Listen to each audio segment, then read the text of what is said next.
Eu sou filha de segundo casamento dos meus pais. A minha infância foi muito boa, assim, apesar dos meus irmãos não me aceitarem muito bem, e assim começou a rejeição na minha vida. Na adolescência, conheci várias baladas, festas, participei do mundo mesmo, fiz uso de bebida alcoólica, de cigarros, de drogas. E conheci meu marido nessa época de baladas e nós tínhamos relacionamento do mundo mesmo. Conheci, na verdade, a PIB, né, que agora é a Igreja da Cidade de São José dos Campos, através de uns amigos do meu pai, e comecei a frequentar o culto de adolescentes. E lá Deus começou a transformar a minha vida, de não querer mais viver nas baladas, de não querer mais beber, não querer mais usar as roupas que eu usava. E o meu namorado começou a perceber essas mudanças em mim, e até que ele se interessou em conhecer a igreja, ele e as minhas amigas de balada, e todos eles se converteram.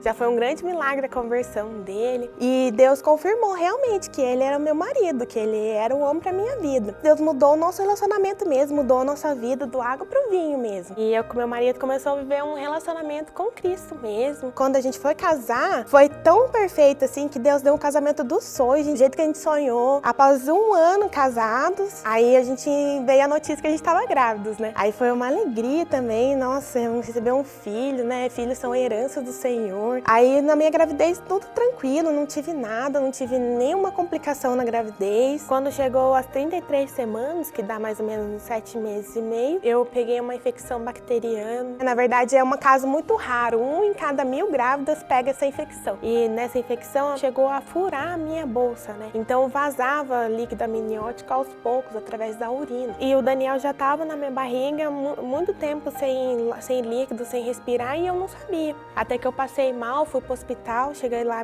internado com pressão alta, viram que já estava perdendo líquido, que o Daniel já estava com a bolsa rompida, e fizeram uma cesariana de urgência. No meu parto, meu marido não pôde estar presente no parto, foi um parto bem complicado. O Daniel nasceu muito roxo, sem oxigênio, já foi levado correndo para UTI, não consegui ver o Daniel quando nasceu. Fui conhecer o Daniel depois de 10 horas, quando passou a anestesia e todo aquele procedimento da UTI. E os médicos já me procuraram, falaram pra gente que dificilmente ele sobreviveria, porque a minha infecção tinha passado para ele, que chama sepse neonatal, né? E ele já nasceu com meningite neonatal, com pneumonia. E a pneumonia se agravou por uma hipertensão pulmonar, que deixava os níveis de oxigenação sanguínea muito baixos. E falaram pra gente assim que a única coisa que a gente tinha que fazer era orar, porque o antibiótico demorava um tempo para começar a fazer o efeito e eles não podiam aumentar o respirador dele. E falaram que ele tinha 24 horas para reagir. Se ele reagisse em 24 horas, ele já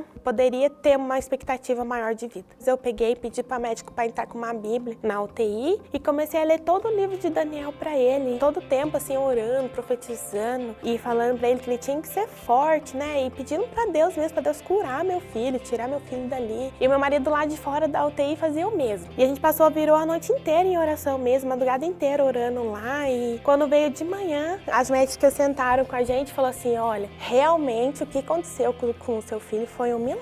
Porque o forame do coração que não deixava o oxigênio, mandar oxigênio pro corpo, do nada fechou. E a gente não sabe explicar por que aconteceu isso e realmente Deus operou um milagre.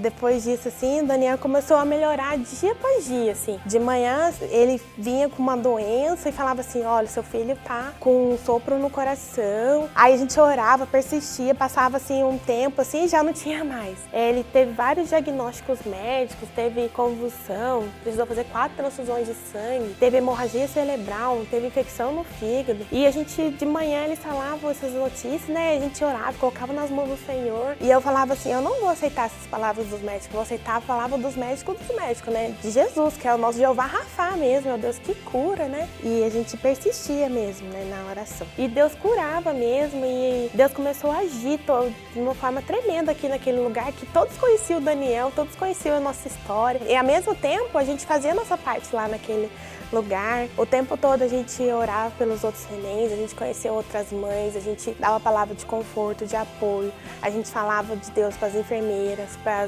as médicas. Então a gente, mesmo naquele momento de dor, a gente fez a diferença naquele hospital. E quando o Daniel teve alta, todo mundo começou a chorar e viram realmente, falaram assim: nossa, realmente foi um milagre mesmo que Deus fez na vida dele. Tudo que os médicos falaram que ele podia ficar cego, podia ficar surdo, podia ficar mudo, tudo tudo foi caído por terra, porque ele não tem nada, ele é um bebê super saudável, ele não tem nenhuma complicação, ele contrariou mesmo os médicos, ele não tem nada, ele não toma nenhum medicamento, ele nunca mais ficou doente. E Deus fez um milagre por completo mesmo. Vejo que hoje em dia esse é o nosso ministério, né? Cuidar de pessoas, cuidar de casais. Deus tem chamado a gente para continuar orando pros nenéns da UTI, então a gente continua fazendo visita pros pais, a gente continua cuidando dos pais que a gente conheceu lá naquela UTI. E Deus está enviando mais nenês pra gente cuidar. Através da nossa dor, gerou um ministério, né? Para cuidar desses pais de UTI. Deus é fiel, né? A partir do momento que eu entreguei minha vida para Ele fez o que foi melhor para mim. Ele luta por nós, Ele tá sempre lá e Deus é o mesmo de ontem, hoje, vai ser sempre. E na Bíblia nós fala que Deus tem bons planos para nós, né? Planos de prosperar, planos bons mesmo. Então, pra gente não se apegar nas palavras dos homens, aquilo que os homens falam, assim, naquilo que Deus tem para nós. E também pra gente não desistir, como eu também não desisti do Daniel, que o médico falou que ele tinha 24 horas, eu fiquei lá e persisti e não aceitei essas palavras, né, de morte na vida do meu filho. Profetizei palavras de vida para ele, pra gente também lutar pela nossa vida, lutar pela nossa cura, lutar pela nossa vitória, né? E sempre com Jesus, buscando em Jesus o nosso consolo, buscando em Jesus o nosso apoio. Isso é o que tem que ser, né? Deus é um Deus de milagre. Ele sempre luta por aqueles que amam a Ele.